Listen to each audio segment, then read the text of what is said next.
Yo, what's up mga idol? This is Manuling TV Vlog. So, tingnan nyo mga lods. Naghihiwa ako ng taba ng baboy mga lods. Para sa barbecue yan mga lods. Tingnan nyo. Napakabilis. Binibilisan ko lang to mga lods kasi para makasugba pa ako ng barbecue. Dahil pagkatapos nito mga idol, ako pa ang magluluto ng barbecue mga idol. So, nag-iingat lang ako sa paghihiwa mga idol. Kasi baka masugatan yung kamay ko. Nung una talaga, nung first time pa ako naghihiwa mga lods, nasugatan talaga. Kasi hindi ko pa kontrolado yun.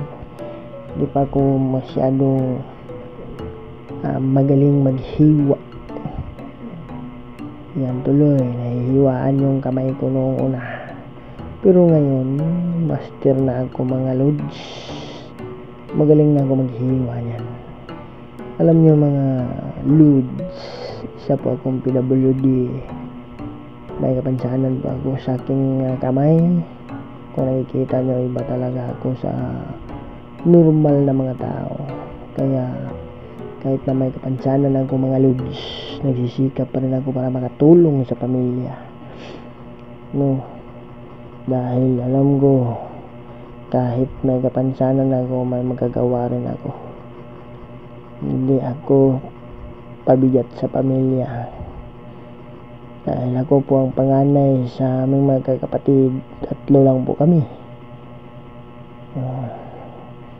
Sa 3 kong kapatid, ako lang ang may kapansanan. Pati mga paa ko may kapansanan mga lods. Isa talaga akong PWD, nagsisikap para makatulong. Nakikita nyo, sa ngayon ito lang muna ang ginagawa ko.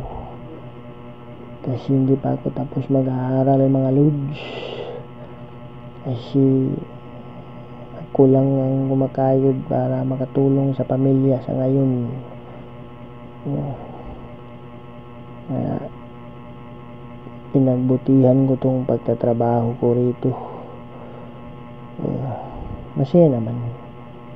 Habang tumatagal, lalo akong natututo gumawa ng barbecue mga idol. So, napakadali lang pala kapag gugustuhin mo talaga yung trabaho mo. Manuling TV Vlog.